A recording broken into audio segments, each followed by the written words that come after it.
Atkins is still here. Ipagpatuloy natin ang paglalakad. So, nakapagpahinga na ako, my friends. Actually, naglakad lang silang. Nauna na sila sa akin kasi ako'y nagmuni-muni saglit dito.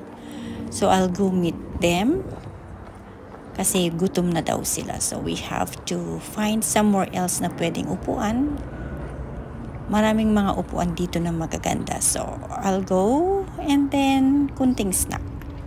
Uy, ang cute naman mga goose, geese. Ang cute nila in fairness. Yan, oh. Buti pa sila.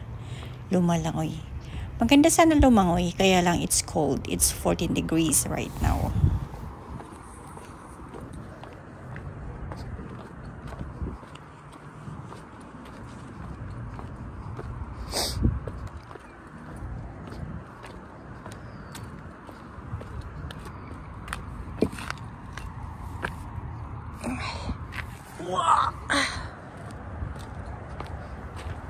In fairness, maganda rin ang kanilang sand. Kaya lang malamig. Pwede sana magtampisaw sa tubig, pero it's cold. So, upo-upo na lang para makapagpahinga saglit.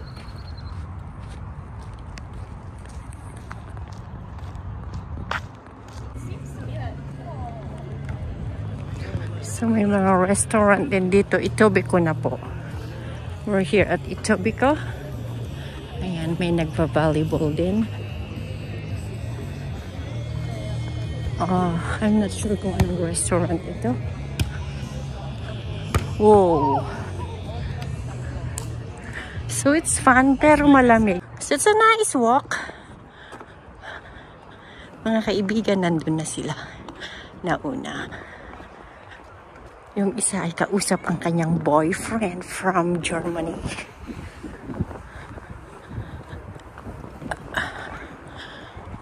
Habang nagwo-walk, naaalis yung lamig. Kahit nilalamig ako, but it's fine.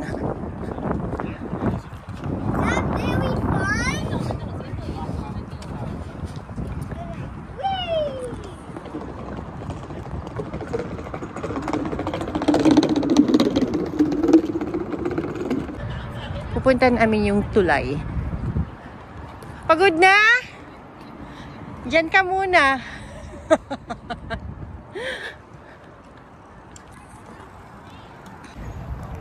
Ang sarap maglakad, no? And that's my friend over there. Snack tayo. Snack tayo doon sa may maghanap tayo ng upuan sa may bato-bato doon. Andiyan lang naman siya. Sige, kausapin mo lang ang iyong shota. Another like, hindi ko alam kung ilang minutos walk pa. Pero malayo pa ang aming pupuntahan. Walang katapusan na lakeshore. And we need to sit down.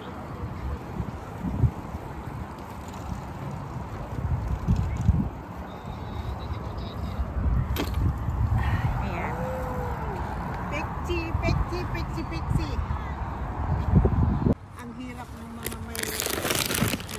Ayan, ang snack namin. Sour.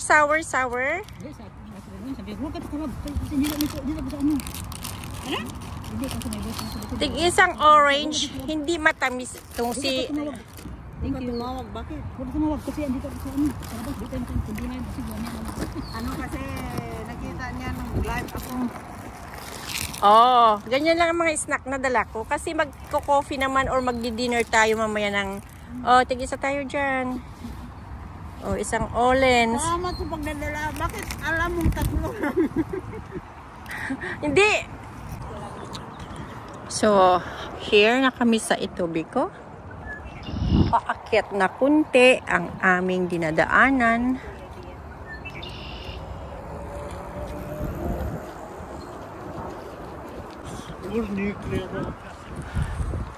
So, nandito na kami sa Humber Bay Arch Bridge or Humber River Bridge dito sa may Etobicoke. Maganda siya. And this is my second time actually. The last time na nandito ako ay 2013 noong nagpagaling ako after nagkasakit na naman. So ngayon, heto na naman ako. It's a nice bridge actually. At saka sa baba, yun ang sinasabi na the mouth of Humber River connected to the Ontario Lake or Lake Ontario. Kaya yung river kulay-kulay kape, pero yung lake doon banda ron ay kulay blue. So, ayan, maraming nagkakayaking din. Pwede rin sana mag-rent, pero malamig. Kulang ang damit namin. So, next time maybe, pag okay na ang panahon. It's really a beautiful bridge. Sa akin, ang tawag ko dito ay parang skeleton bridge. It looks like that.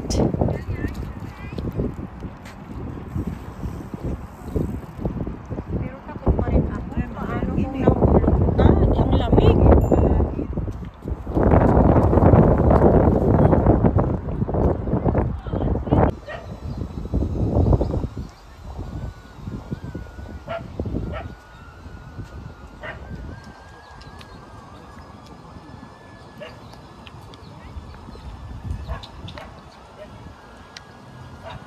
Mouth of the Humber River.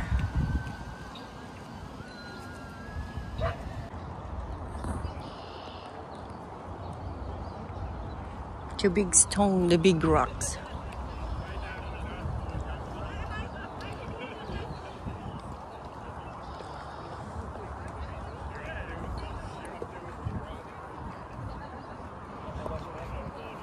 And that's the Toronto.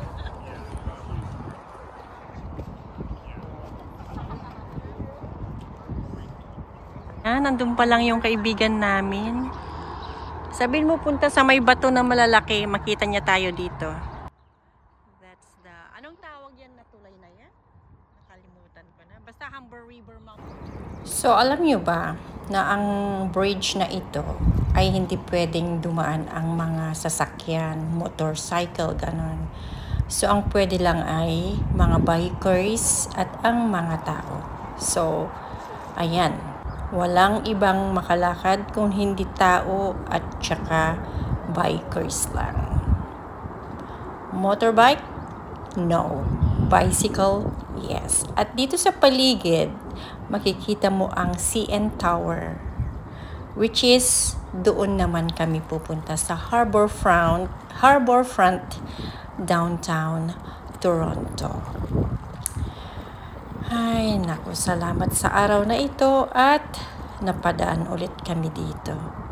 Ang sarap lang, lalo na sa mga ibon na lumilipad, mga seagulls.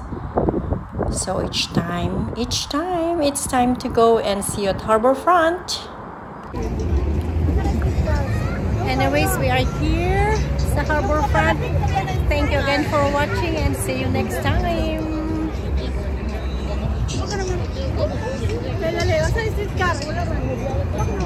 I hear the beat. It's in my chest. Got me feeling some kind of way. I confess the rhythm takes over. No room to rest. My heart's dancing. It's a love conquest.